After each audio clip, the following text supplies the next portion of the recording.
Hi everyone, in this video, I will mention 10 common problems that second generation Toyota Tundra pickup trucks are prone to experience.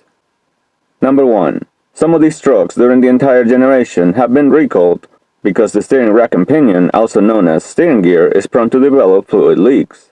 The repair consists in replacing the defective steering gear with a new improved replacement. Number 2. Some 2018 to 2020 models have been recalled because the in-tank fuel pump is prone to malfunction and to experience premature failure, causing the engine to develop a no-start condition due to lack of fuel, or the engine can stall while driving for the same reason. The repair consists in replacing the defective fuel pump with a new improved replacement and replacing the components shown with the red numbers on the screen. Number 3. The frame in trucks that are driven in climates where snows often is prone to rust. Number 4.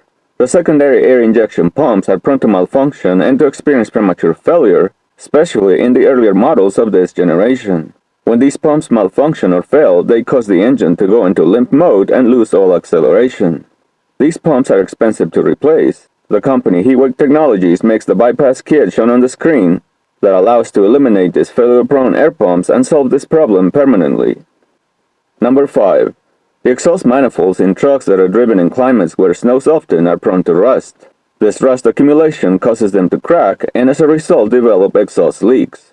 One way to solve this problem is to replace the OEM exhaust manifolds with high-quality aftermarket stainless steel headers that, aside from being more resistant to rust, they give the truck a nicer and deeper exhaust sound. Number 6. Some 5.7-liter engines in these trucks are prone to develop oil leaks around the lower edge of the cam towers. These cam towers don't have gaskets. Instead, they have been sealed with high-torque RTB silicone. One of the main disadvantages of this particular oil leak is that the oil tends to run down and make contact with the exhaust manifold, causing smoke under the hood. To solve this problem, it is necessary to remove the cam tower that has the leak.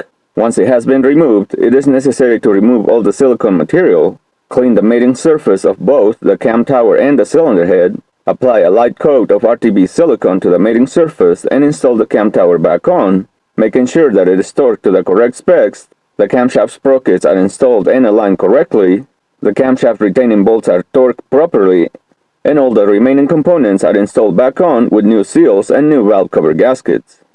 Number 7. The water pump in some of these trucks with 5.7-liter engine is prone to develop coolant leaks at low mileage and needs to be replaced. Number 8. The OEM radio in some of these trucks is prone to freeze and reboot constantly when several features of the infotainment system are being used at the same time. Performing a software update solves these problems. Number 9. The alternator in some of these trucks is prone to malfunction and to stop charging between 150 and 200,000 miles and needs to be replaced. Number 10. The starter motor in some of these trucks is prone to fail between 180 and 230,000 miles and needs to be replaced. There you have it, my friends. Those are 10 common problems that second generation Toyota Tundra pickup trucks are prone to experience. Take care.